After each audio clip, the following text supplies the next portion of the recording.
நமக்குள்ள என்ன திறமை இருக்கு, நம்ம என்ன ஸ்கில் இருக்குன்னு தெரியாதனால தான், இத்தன நாளா நம்ம என்ன பண்ணுறதுன்னே தெரியாம, ஒரு முழிச்சுக்கிட்டு, நம்ம ஒரு தற்குறியாவும், அறிவில்லாதவனாவும் இருக்கோம்.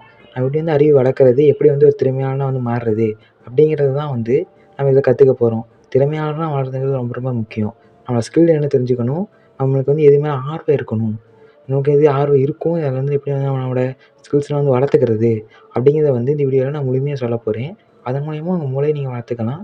மற்றும் அந்த ஸ்கில்ஸ வளர்த்துக்கிட்டு, அதன் மூலியமா உங்களுக்கு நெறைய நன்மைகள், அதாவது பணம், அப்புறம் மற்றும் நட்பு நெறைய ஏற்பட போகுது. நம்மளுக்கு ஃபைட் நல்லா வருதுன்னா, நம்ம ரவுடியா இருக்கோம்னு அர்த்தம் இல்ல. நாம ஒரு பாக்ஸர் ஆகப் போறோம் அப்படின்னு நெனச்சுக்கிறோம். அதுவே அப்படி நெனச்சுக்கிட்டா தான் மட்டும் தான் நம்ம ஸ்கில்ல பாசிட்டிவா மாத்தணும். நமக்கு ஏதாவது எக்ஸாம் இருந்துச்சுன்னா படிக்கவே தோணாது. ஏன்னா, அப்ப நம்ம ஏதாவது வேற ஏதாவது ரீல்ஸ பார்த்துட்டு, ஃபோன பார்த்துட்டு அப்படியே டைம் ஓட்டிருவோம். அப்ப நமக்கு ஏதாவது வரையணும் அப்படின்னு தோணுச்சுன்னா, நமக்கு டிராயிங் மேல ஆர்வம் இருக்கு. அதுக்கு எப்படி பாயிண்ட் வச்சு கோலம் போடுறாங்க இல்லையா? அதே மாரி பாயிண்ட் வச்சு டிராயிங் பண்ணலாம் அப்படின்னு அது வழியாவும் கூட உங்களுக்கு நெறைய லாபம் கிடைக்கும். எப்படின்னா, நீங்க டிராயிங் ஒரு அழகா பண்ணி, ஒரு டாட் வச்சு சும்மா கோடு எடுத்திருப்பாங்க. அது மிகப்பெரிய ஒரு உலக அதிசயமாவே மாறுது. அப்ப உங்களோட கிரியேட்டிவ் திங்கிங்கிறது ரொம்ப ரொம்ப முக்கியம். அத நீங்க எப்போதுமே இப்ப எல்லா டைமுமே நம்ம என்டர்டெயின் பண்ணிட்டு இல்லாம, மத்த டைம் நம்ம ஸ்கில்லுக்கான ஒரு நேரத்த ஒதுக்கணும். ஸ்கூல்ல நல்லா காமெடி பண்ற திறமை இருக்கு. நல்லா ஜாலியா பேசுவீங்க அப்படின்னா ஸ்டாண்ட் அப் காமெடி. நீங்க ஒரு ஜோக்கரா நடிக்கலாம். அதாவது ஒரு ஹீரோவா நடிக்கலாம். அதாவது ஒரு காமெடியனா நடிக்கலாம். உங்களுக்கு ஒரு ஆக்ஷன் பிறப்பிலேயே இருக்கு. இப்ப பரம்பரை லைஃப்லயே இருக்குன்னா, நீங்க கண்டிப்பா அந்த ஸ்கில்ல வளர்த்துக்கிட்டு, அதன் மூலியமா நீங்க நல்லா சம்பாரிக்கலாம். எப்படின்னா நீங்க நடிக்கலாம், ஷார்ட் ஃபிலிம் பண்ணலாம். இன்னும் நிறைய ஸ்டோரி எழுதுவீங்க. நிறைய எண்ணம் தோணிட்டே இருக்கும்.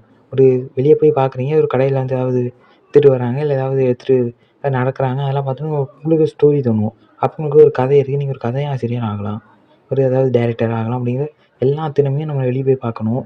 அப்புறம் நிறைய வளர்த்துக்கணும், நிறைய தோண்டணும். நம்ம நிறைய கிரியேட்டிவா தோணுனா தான் நம்மளோட ஸ்கில்ல வளர்த்துக்க முடியும். அப்பதான் என்னன்னு தெரியும். மத்தவங்க நீங்க அசிங்கப்படுத்திட்டு, அவங்கள இரிட்டேட் பண்ணிட்டு, அவங்க கோவப்படுற மாரி, அப்ப அவங்க கண்டுக்காத மாரி உங்க மேல கோவப்படுத்துனீங்கன்னா, உங்களுக்கு ஒரு வில்லத்தன்மை இருக்கு. இப்ப பிறப்பிலேயே உங்க ஜெனடிக்லயே வில்லத்தன்மை இருக்கு. அப்ப நீங்க ஒரு வில்லனா கூட ஆகலாம் சினிமால, ஒரு ஷார்ட் ஃபிலிம்ல. இல்லைன்னா நீங்க நெறைய வழிகள் இருக்கு. உங்களுக்கு இந்த நல்ல ஒயர்லாம் மாட்டி, அந்த கரண்ட் மேல ஏதாவது இருந்துச்சுன்னா, ஒரு எலக்ட்ரிக் அது மேல உங்களுக்கு ஆர்வம் இருக்கு. அதில நீங்க நெறைய படிச்சுக்கிட்டு, அதிலேயே தெரிஞ்சுக்கிட்டு, அதிலேயே கூடயும் நீங்க பெரிய ஆள் ஆகலாம். உங்களுக்கு ஒரு என்ன வயசுனாலும் சரி. நமக்கு நல்லா கம்ப்யூட்டர் நாலேட்ஜ்லாம் இருக்கும். அது எப்படின்னு யோசிப்போம். அது எப்படின்னா, நம்ம நெறைய படிப்பு திறன், நல்ல அறிவு இருக்கும். அந்த நாலேட்ஜ அதாவது நெறைய நாலேட்ஜ் தேவைப்படுற இடத்துல, அதாவது டாக்டரு, இன்ஜினியர் அப்படின்னு நெறைய தேவைப்படுற இடத்துல, கட்டிட வேலையும் தேவைப்படுற இடத்துல பயன்படுத்தினா ரொம்ப ரொம்ப நல்லது. அதுவும் மிகப்பெரிய லாபமாவும் அமையும். ஏன்னா, அதில தான் நெறைய நாலேட்ஜ் தேவைப்படுது. ஒரு நெறைய நாலேட்ஜ் இருக்கு. எத படிச்சாலும் மண்டையில ஒட்டிக்குது. உங்களுக்கு அப்படியே கொட்டுது அப்படியே எக்ஸாம்லலாம். அப்படின்னா, நீங்க கண்டிப்பா நெறைய இந்த மாரி அதிகமா அறிவு தேவைப்படுற ஒரு துறையில தேர்ந்துட்டீங்க. இல்ல கவர்மெண்ட் ஆஃபீஸர் ஆகுறது ரொம்ப ரொம்ப ஈஸியா இருக்கும். அது கொஞ்சம் பேச்சு திறமை இருந்தா போதும். பேச்சு திறமை வளர்த்துறதுக்கான வீடியோ போட்டிருக்கேன். அத போய் பாருங்க. அதன் மூலியமா நீங்க பேச்சு திறமை வளர்த்துக்கலாம். அதுவும் மிகப்பெரிய ஒரு ஆளுமையா அடைஞ்சிரும். அதுவும் மிகப்பெரிய ஒரு குறிக்கோளாவும் உங்களுக்கு உருவாக்க அது ஒரு தூண்டும் அப்படிங்கிறத நான் சொல்லிக்கிறேன். அடுத்து நமக்கு என்ன ஸ்கில் இருக்கு? எல்லாம் தெரிஞ்சுக்கிட்டாச்சு. சரி நமக்கு அறிவு விற்பனைத்தலாம். நம்மட்ட அறிவே இல்லைனா கிரியேட்டிவ் ஏதாவது யோசிக்கலாம். இல்ல நம்மளுக்கு எப்பயும் கொஞ்சம் ஸ்டைலா இருப்போம். அப்படின்னா நம்மளோட தோற்றம் அது மாரி. இப்ப இப்ப ஸ்டைலா இருந்தீங்கன்னா என்ன ஆகும்? அது நீங்க ஒரு டான்ஸர் ஆக்கும். நீங்க பெரிய ஒரு டான்ஸர் ஆகும். உங்க குரல் அவ்வளோ அழகா இருக்கும். எனக்கு பாட நல்லா வரும். பாட லைன்லாம் அப்படியே நிக்கும்.